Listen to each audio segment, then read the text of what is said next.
mole on my back, if I was able to see, that mole on my arm, it looks like cancer, so therefore I have cancer.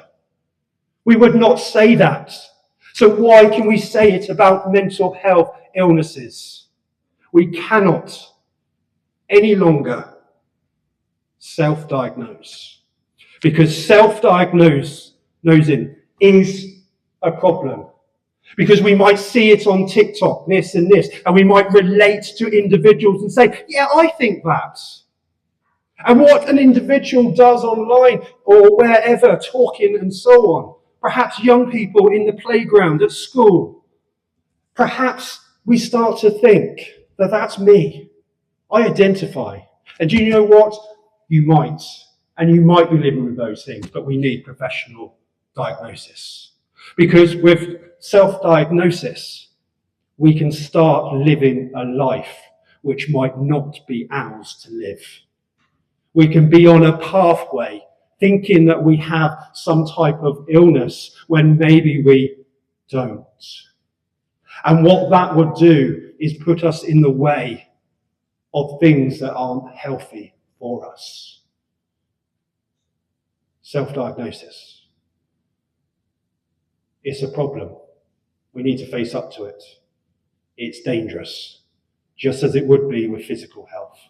And let's just say it again. Mental health illnesses are not a common cold. And let's think about this for a second. Because I stand here as somebody who knows what illness is. And before you say it is diagnosis, it is diagnosed. And I do have a certificate, and it says NHS at the top. And do I really want that diagnosis? No, I don't. I don't want that diagnosis. I didn't go to the psychiatrist and walked up and think, right, I know things are difficult. I'm going to sit down and I really hope that they give me a diagnosis. I went to the hospital, to the doctors, to find out what is wrong with me. I did not want a diagnosis in the same way that if I go to the hospital, I do not want to be diagnosed with cancer.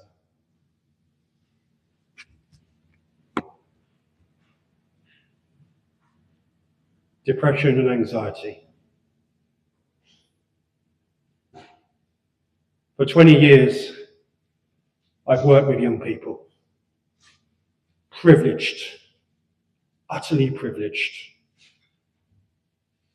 Wonderful individuals with great resilience. And many with diagnosed difficulties and illnesses. I've seen the pain of mental illness. And it is real. And it is terrifying. Because we need to protect illness. Because there is a cohort of individuals that are starting to get on the bandwagon of everybody's ill, everybody's got mental health. We need to protect. I've seen young people, sometimes without a dream, difficulties. I've seen the scars. I've seen the tears. So I know illness when I see it. We've got to protect it. Myself, I've lived with bipolar all my life, apparently. It took me 16 years to have a diagnosis. It took me another 6 years to work out what that meant.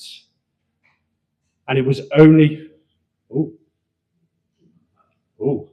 and it was only when that was good timing.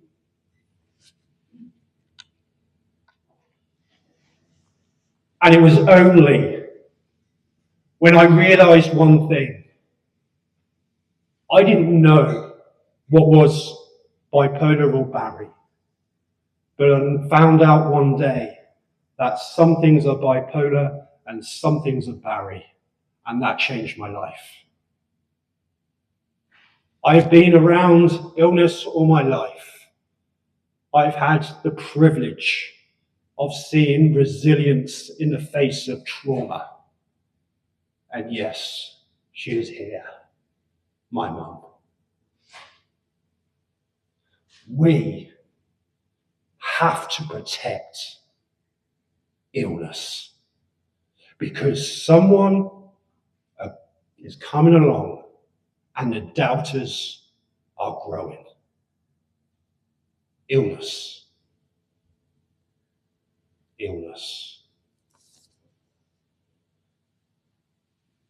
You may see that this means a lot to me. I won't be talking for much longer, but apparently that is my catchphrase at work and I carry on. And George up front here is smiling away because he knows it's true. But the narrative of the mental health awareness has to change. Not change per se, evolve. It has to. It really does. Because I will say, and this should be empowering, that not every emotion is illness, but every emotion deserves to be heard. Think about that. We have said that mental health illness is real. The stigma should have gone. Hasn't all. That was success of the last 30 years. We have said that it's good to talk, and yes, it is. But talking has saved lives, but it also has to come with responsibility. You think of a school filled in the summer. Let's say 5 or 6 teenagers